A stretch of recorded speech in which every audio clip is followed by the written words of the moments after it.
기뻐하심으로 유초등부 예배 하나님께 올려드리겠습니다. 아버지께 참되게 예배하는 자들은 영과 진리로 예배할 때가 오나니 곧 이때라. 아버지께서는 자기에게 이렇게 예배하는 자들을 찾으시느니라. 하나님은 영이시니 예배하는 자가 영과 진리로 예배할지니라. 아멘.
하나님 아버지 감사합니다.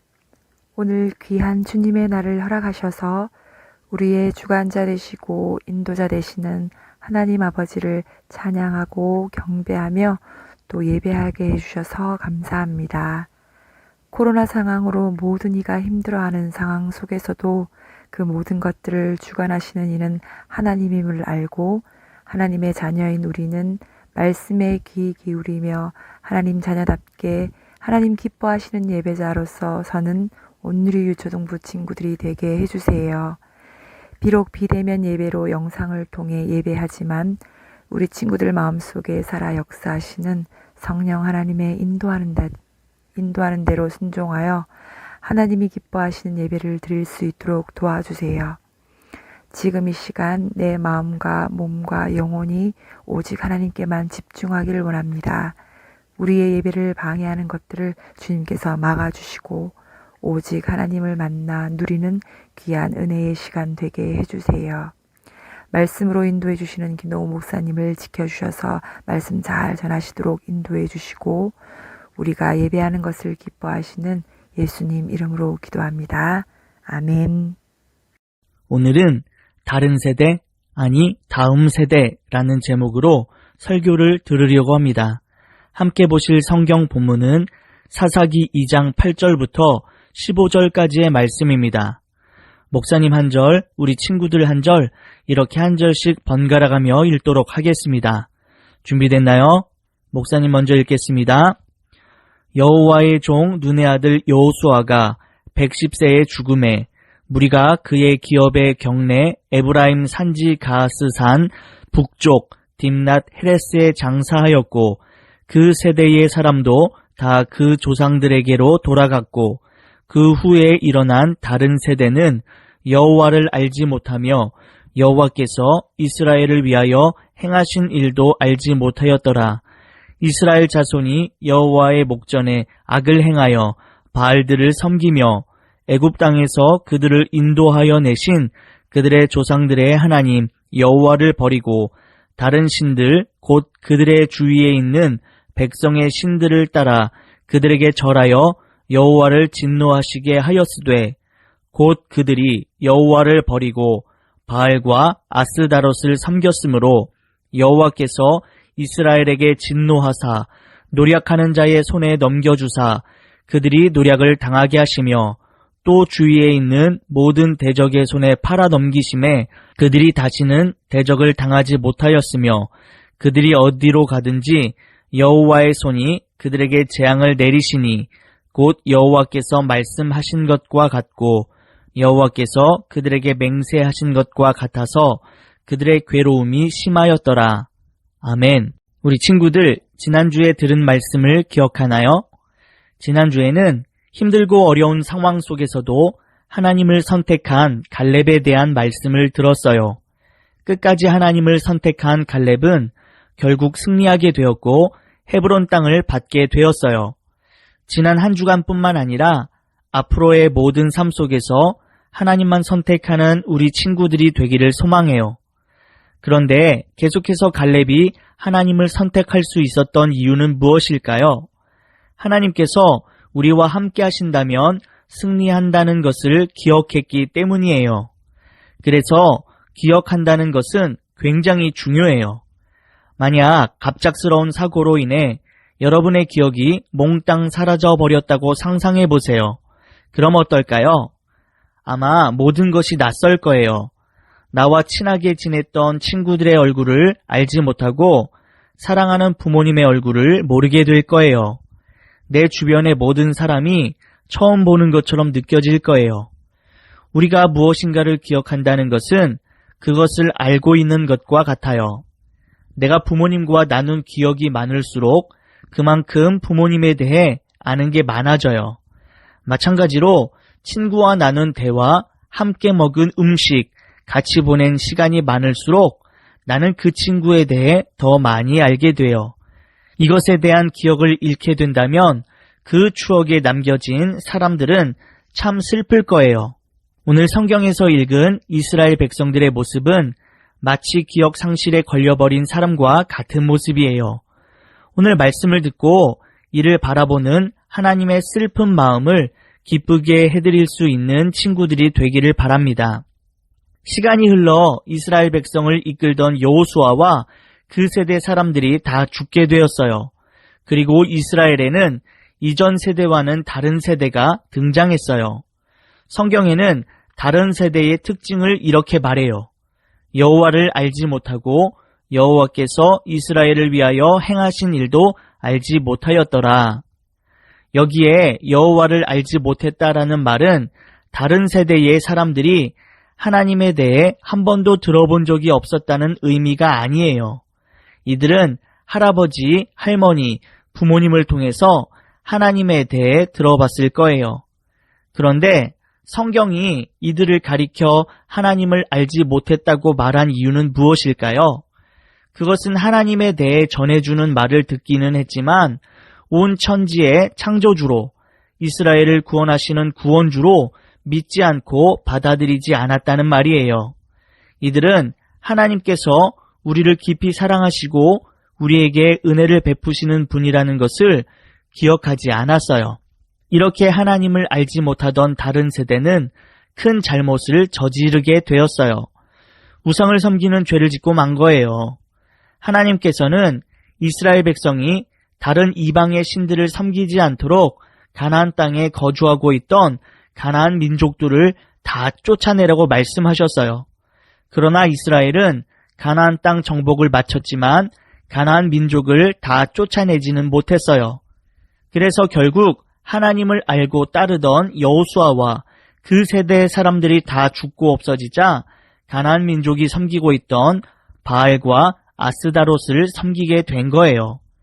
이 말씀은 우리에게 교훈을 줘요. 우리가 하나님에 대해 잘 알지 못하면 언젠가 하나님이 아닌 다른 우상을 섬기게 될 수도 있다는 준엄한 교훈을요. 하나님보다 더 좋아하는 것, 더 중요하게 생각하는 것에 대한 기억이 많아지면 어느 순간부터 우리는 이스라엘의 다른 세대처럼 하나님에 대한 기억마저 흐릿해질지도 몰라요. 정말 끔찍한 일이 아닌가요? 하나님께서는 결국 이스라엘의 다른 세대를 향해 진노하셨어요. 그리고 당시 주변에 살던 나라들을 사용하셔서 그들을 심판하셨어요. 이스라엘의 다른 세대들은 하나님에 대해 알려고 하지 않는 데다가 우상 숭배를 했기 때문에 하나님께서 진노하셨어요. 그래서 그들을 심판하셔서 다른 이방 민족과의 전쟁에서 패배하게 만드시고 그들의 노예가 되게 하셨어요. 그뿐만 아니라 그들이 어디로 가든지 여호와의 손이 그들에게 재앙을 내리셔서 그들의 괴로움을 더 심하게 하셨어요. 그들의 통곡 소리가 온 천지에 울려 퍼졌어요. 여러분, 하나님께서 함께 하심으로 모든 전쟁에서 승리하였던 이스라엘의 화려한 명성이 이렇게 끝나게 되는 걸까요? 이렇게 이스라엘 백성을 향한 하나님의 계획과 약속은 끝이 나는 걸까요? 아니죠. 이스라엘 백성을 향한 하나님의 약속은 끝이 아니었어요. 하나님은 이스라엘 백성을 포기하지 않으셨어요. 하나님께서는 이스라엘 백성을 구원해 주시기 위해 사사를 보내주셨어요. 여호수아가 죽고 난 뒤 특별한 리더가 없던 이스라엘에 사사를 보내주셔서 고통을 당하고 있는 이스라엘을 구원해 주신 거예요. 그리고 하나님의 말씀을 듣고 기억하여 하나님의 백성으로 살아갈 수 있게 하셨어요. 하나님께서 보내신 사사가 있는 동안에는 이스라엘은 평안했어요. 여호수아가 죽고 이스라엘이 가나안 민족으로 인해 고통을 당하고 있을 때 보내주신 온니엘이라는 사사의 이야기를 한번 살펴볼게요. 이스라엘 백성이 메소포타미아 나라의 구산 리사다임이라는 왕에게 노예로 잡혀 있을 때였어요.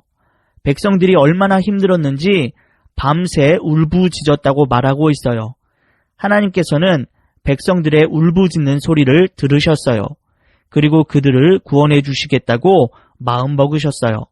사사 온니엘은 노예 생활을 하던 이스라엘 백성들과 힘을 합쳐 메소포타미아의 구산 리사다임 왕과 전쟁을 벌여 승리했고 결국 메소포타미아의 노예로부터 백성들이 풀려나게 됐어요. 우리 친구들, 온니엘과 백성들은 어떻게 전쟁에서 이길 수 있었을까요? 온니엘이 무척 강하거나 지혜롭기 때문일까요? 아니면 이스라엘의 무기가 최신식이어서 승리했나요? 아니에요. 성경은 이것에 대해 이렇게 말씀해요. 여호와께서 메소포타미아 왕 구산 리사다임을 그의 손에 넘겨주심에 온니엘의 손이 구산 리사다임을 이기니라. 바로 하나님께서 온니엘의 손을 들어주셔서 전쟁에서 이기게 하셨어요. 이 사건을 통해 하나님께서는 이스라엘 백성에게 교훈을 주신 거예요. 하나님을 알지 못했던 다른 세대는 이제 하나님에 대해 알았을 거예요. 하나님께서는 우리의 기도를 들으시는 분이시구나.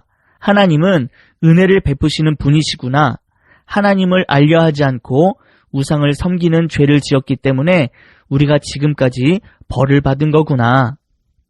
다른 세대였던 이스라엘 백성은 이번 기회를 통해 하나님에 대한 잊지 못할 기억을 갖게 됐을 거예요. 그리고 그만큼 하나님을 알게 되었을 거예요. 그렇다면 하나님께서 오늘 우리에게 주신 말씀을 통해서 우리는 무엇을 다짐해야 할까요? 바로 다른 세대가 되지 않기 위해 하나님을 언제나 기억해야 한다는 거예요. 다른 세대가 된다는 것은 하나님을 알지 못하는 세대가 된다는 것을 의미해요. 모세가 가나안 땅으로 들어오지 못하고 모압 평지에서 죽기 전 하나님께서는 모세를 통해 이스라엘 백성에게 말씀하셨어요. 약속의 땅인 가나안에 들어가서 하나님께서 주신 율례와 법도를 잘 지켜 행하면 복을 받을 것이고 그렇지 않으면 저주를 받을 것이라고 하셨어요. 그리고 구체적으로 모세는 레위 자손 제사장들과 이스라엘 모든 장로에게 여호와의 율법을 전해 주었어요. 이스라엘 백성과 성읍 안에 거류하던 타국인에게도 7년마다 율법을 통해서 여호와의 말씀을 배우게 하고 하나님을 경외하며 그 말씀대로 지켜 행하라고 일러두었어요. 하나님의 약속인 가나안 땅에 들어갔지만 그곳에서도 늘 하나님의 말씀을 기억하고 지키며 살아야 한다고 계속해서 말씀하고 있어요. 이렇게 반복해서 말씀하시는 이유는 신명기 31장에 나와 있어요. 하나님께서는 이스라엘 백성이 가나안 땅에 들어가서 모든 이방 민족을 쫓아버리지 못할 것을 이미 알고 계셨어요. 그렇기 때문에 들어가기 전 모세에게 그 성읍 안에 거류하는 타국인에게도 율법을 가르치라고 말씀하신 거예요.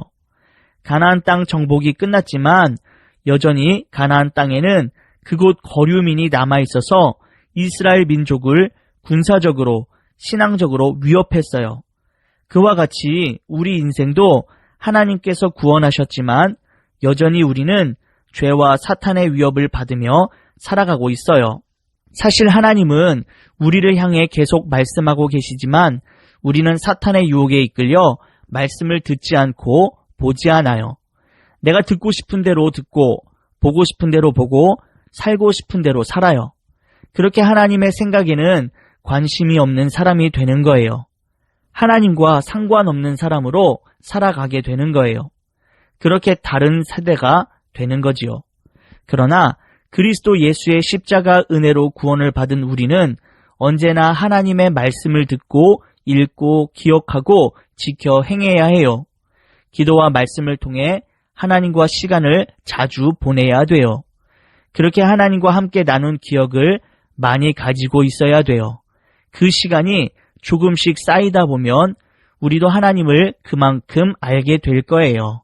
하나님을 깊이 아는 다음 세대인 우리 친구들이 다 되기를 예수님의 이름으로 축복합니다. 우리 다 같이 외쳐볼까요? 다른 세대가 아닌 다음 세대가 되자. 하나님을 깊이 아는 다음 세대가 되자.